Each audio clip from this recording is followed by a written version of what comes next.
జీతవనంకి వచ్చిన తర్వాత నేను చాలా నేర్చుకున్నాను. సుబ్బారావు గురువు దగ్గర నుంచి ఇంకా చాలా నేర్చుకున్నాను.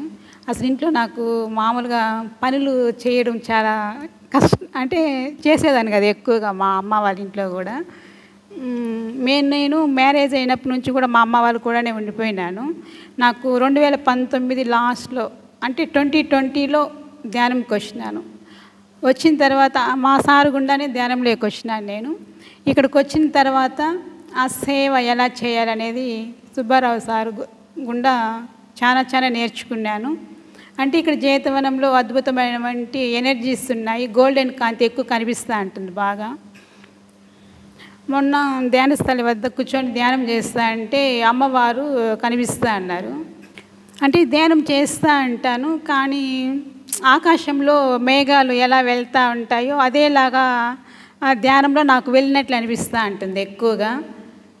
ఇక్కడ ఎనర్జీస్ చాలా అద్భుతంగా ఉన్నాయి. మౌన ధ్యానం సుబ్బారావు సార్ గుండా ఆ మౌనం గురించి అంతర్గత స్థితిని ఎక్కువగా తెలుసుకోగలుగుతున్నాను నేను. జీతవనానికి చాలా కృతజ్ఞతలు తెలియజేసుకుంటున్నాను.